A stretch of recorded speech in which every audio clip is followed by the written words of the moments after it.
Hello, welcome. I'm Carlene Cadet Francois. If you are new here, I help busy professionals convert buildings into licensed assisted living facilities and group homes. Today, I want to cover your emergency management plan. As you know, we are in hurricane season, and today I'm going to bring you some tips that will minimize a little bit of the stress of what you have to do. And for some of you, this will be a reminder. And for some of you, this will be an aha moment of some things that you need to work on just to make sure that your facility is up to par. By now, if you are a licensed facility, you should already have your emergency management plan in place. And your emergency management plan covers some of the things that you need to have in place in order to have a successful, if that's a thing, emergency management preparedness plan. That includes making sure your facility is up to par, working with your maintenance person or your handyman to make sure the outside layers of your facility are okay, and is ready to receive strong wind and lots of water. Okay, so you may have to get trees trimmed down. You may have to make sure that your windows have the proper covers if you don't have hurricane impact windows. So making sure your outside is okay, picking up sandbags or whatever you may need to make sure that the outside of your facility is okay. You need to do that as well. You also want to make sure that you check with your generator company and to make sure they come out, they inspect, make sure that your generator is, very nicely stationed. If you have a portable generator, you will have some issues because now you will have to do some things manually to connect the generator. This is why it is so important to have a stationary generator because you don't have to do so much. Everything is already set up. Everything is automatic.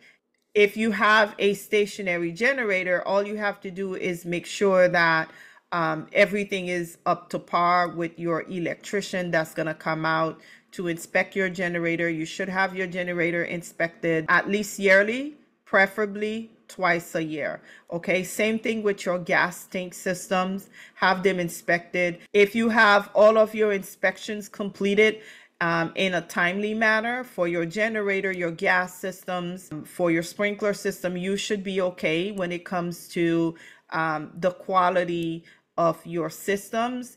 And make sure that you are able to abide by the temperature requirements, especially here in Florida. Okay, it is the one thing that you have to make sure, amongst other things that you have in place, to make sure, God forbid, the lights do go out, that our seniors will be properly cared for and you'll be able to maintain the temperature requirements here in Florida.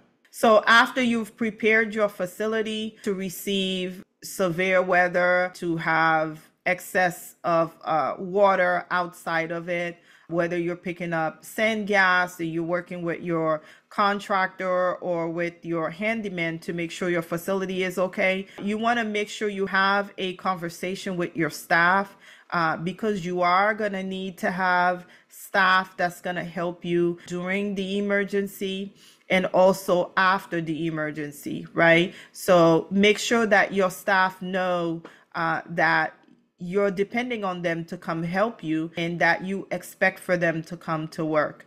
And then establish who's gonna work during the emergency and actually have this conversation. Don't just assume that when people are hired, you go over the training, you go over the emergency management preparedness. They may have even signed a document to make sure that they actually understand you will need their help. If you're my client, that is part of your paperwork that I would give to you. But sometimes people forget, right? So around the time when you actually have a hurricane coming, that it is hurricane season, have these conversations with your staff. Make sure you establish who's gonna work during the emergency, right? During the storm, who's going to come to be the relief person after the storm to come in and help, and what that schedule looks like. If you have to evacuate, make sure you find out who's going to help you during those evacuation routes. You have to make sure you not only have your vehicles ready to evacuate your facility and to put your residents safely, for your staff to transport them to your evacuation facility. All of those things, you have to make sure that you cover those things with your staff.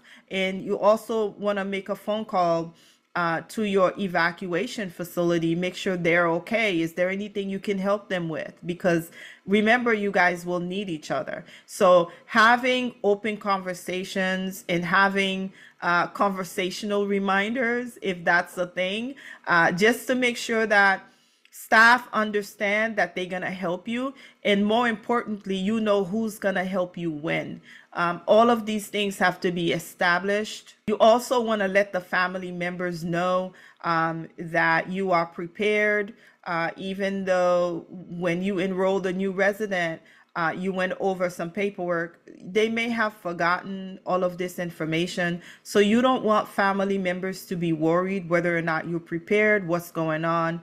Send them an email, make a phone call, a text message, depending on what their communication preferences are.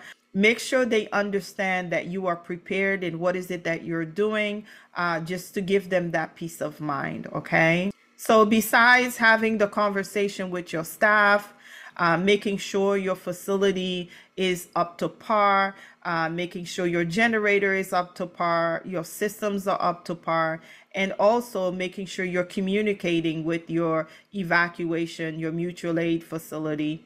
You also want to make sure that you have the necessary supplies, right? Your emergency food supplies. You're going to need water, you're going to need food, you're going to need different non-perishable type of items and food for your residents, as well as hygiene supplies that you need for your residents. So make sure that you are checking everything before you have a hurricane going on or before anything is announced. Make it a regular part of your training, like around hurricane seasons. You're going to make sure that you verify and make sure you have everything in place, because should you need to evacuate, you still need to take with you supplies for your residents to your evacuation facility. Should you need to shelter in place, you still need to make sure you have enough water, enough food supplies for your staff and for your residents. Should you need to take care of your staff, because sometimes things happen and the person who is going to be your staff, that's going to be with you around the hurricane season, you need to make sure that their family is okay, right? So what can you do to help them make sure that their family is okay, so you can have a sound staff member to help you during those emergency times?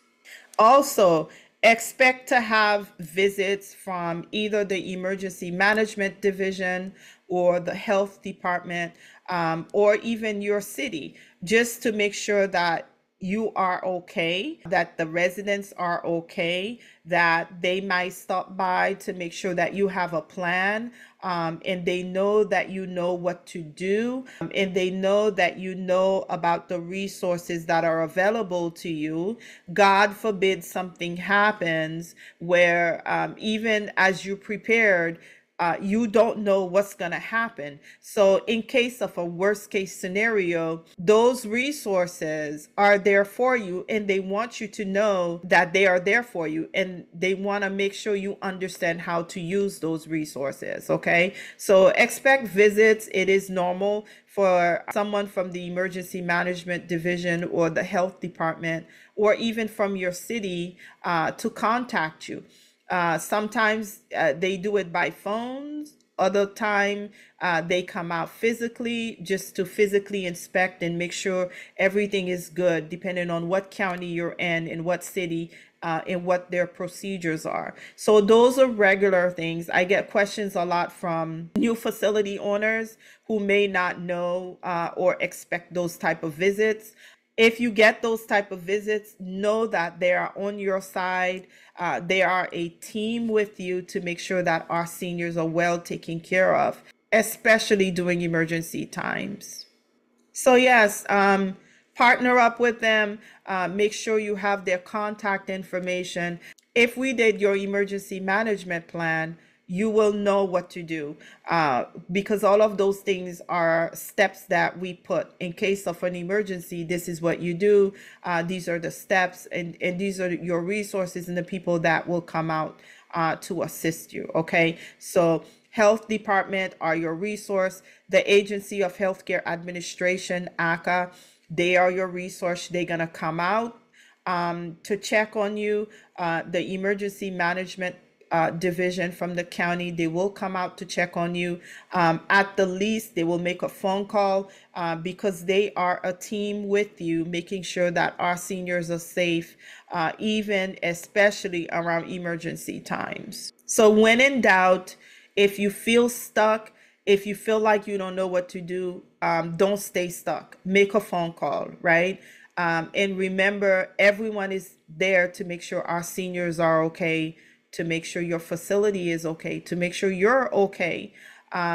And so everyone can take care of our seniors. So don't feel stuck. Don't get stuck. Make a phone call.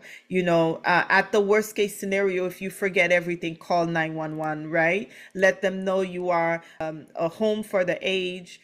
You are a licensed assisted living. This is where you are, and tell them what's happening.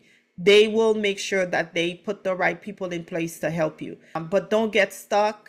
Don't choose not to do anything. Do something.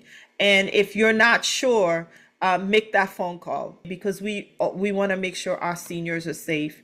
We want to make sure if you need to evacuate, you know when you need to evacuate. If you just listen to the county officials, you keep up with the news and find out what's going on.